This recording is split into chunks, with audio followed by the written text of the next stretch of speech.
দর্শক, ওই যে একটা টিনের ঘর দেখতে পাচ্ছেন না, ঘরের ওই পাশে যে পচা গর্তটা দেখতে পাচ্ছেন, এই গর্তে নাকি বিশাল বড় একটা মাগুর মাছ।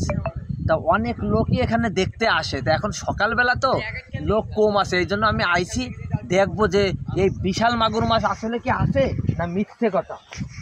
আসুন দর্শক, আপনাদেরকে আমি দেখাবো এই এই গর্তর ভিতরে কি করে এত বড় মাগুর মাছ, তাও বলে সেই 300-400 বছর আগের মাগুর মাছ। মাটি আছে না, চারিদিকে মাটি ফেলতে ফেলতে গর্ত হয়ে গেছে ছোট, কিন্তু মাছ কিন্তু বড় মাছ।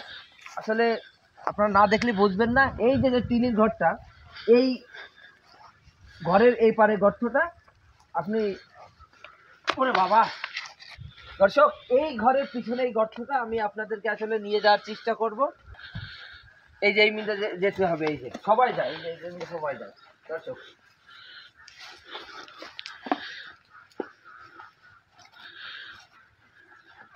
দর্শক, এই সেই গর্ত আপনারা দেখতে পাচ্ছেন, এই সেই পচা গর্ত। এই যে টিনটাতে দেখায় দাও, দেখেন এনে জং ধরে গিয়েছে, এখানে অনেক পানি হয়, কিন্তু এখন এটা প্রচুর গভীর এবং এখানে অনেক পুরনো গর্ত। আর এরই মধ্যে বলে সেই বিশাল 300-400 কেজি ওজনের মাগুর মাছ। তা আমি বলে শুনেছি যে এখান থেকে বলে কলার পাতা আছে না, এই যে কলার পাতা, এই একটু এদিকে আসো তো, এই কলার পাতাটা কি করি,